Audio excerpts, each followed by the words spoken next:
FleishmanHillard HighRoad is a big shot PR company.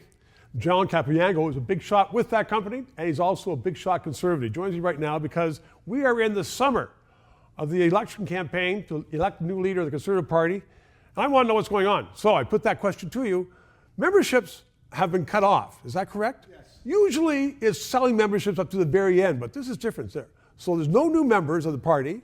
So why the delay, June, July, and August? This is actually the most important phase. Actually, quite frankly, membership sales is an important phase, but this is the persuasion phase of the leadership contest. So essentially, memberships cut off I think the first week of June. Right. So the party knows who the members are. They're calibrating them to see if there's any duplications or who's in, who's not out. So they're going to come up with a final figure of how many members the party has. I think they're thinking 600,000. And will those members and their addresses and everything be given to all the candidates? Yes, they're supposed to be given to all the candidates because this phase is the persuasion phase. So essentially, they have to go out and reach out to those 600,000 members. Some of them, like Pierre Poilievre's campaign claims they have 300,000 members. So if he sold 300,000, do you think there's going to be many of those 300,000 who are going to turn tail on him? Well, there might be, and that's what I think the other 5 candidates are hoping for. That if in fact he did sign up 300,000, that there's going to be some that they can shake loose to their campaigns. So this is an important phase because it's not a fait accompli. No, not at all. I think it's going to go right to the end. I think there's going to be another debate or two. The party's debating whether or not to have an official debate. There's going to be some that are looking for another debate between this period because all the debates happen during the membership phase, not the persuasion phase. John, wouldn't that be a good thing to have more debates with the candidates? I think it would be. I think, quite frankly, they should have a debate now, especially in the persuasion phase, because I think people are able to recalibrate themselves given what's happened over the membership, and that's going to be an important part. Okay, so we have this, as you say, the persuasion part of it.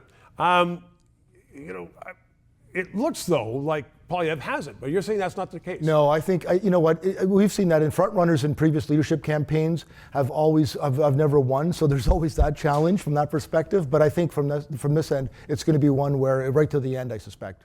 Okay, and is this being divisive in the Conservative Party? I mean, I've seen some wicked statements by some supporters of candidates against the other candidates. Yeah. I mean, the knives are sharp. Well, and you're going to see a lot of that happening in the next little while. We've seen already Marjorie Le Breton, for instance, an elder in the party and somebody who's a senior statesperson. Smart woman, yeah, experienced. Elmer McKay. Folks are already starting to now voice their concerns or their opinions about one leadership candidate versus another. We're going to see a lot more of that. Well, it's healthy and I think it's expected, but it's going to get a lot of people thinking about who they're going to pick. Well, it's expected, but a lot of people say, well, there goes the Conservatives again, just stabbing each other in the back. Well, you know this. Every leadership campaign is all about elbows in the corner. It's all about that, and I think this is no different. I remember a Liberal presidency campaign like that. Gordie Howe, in the corner with your elbows up. John Capobianco, thank you very much. Elbows an hour up, 3 minutes. I read the comments that you leave after every show, and I get it. A number of you don't like my glasses. But a number of you saying, when we're asking for money, well, how much money does he need? I do not get a penny for doing this show. I do this show because I believe there has to be an outlet for discussion, analysis, news, Trudeau's $700,000 kitchen, and I wouldn't be there in the mainstream news. I'm asking for money because these guys behind the camera, the crew, they need to get paid to do their job. So help us. Press subscribe, press PayPal.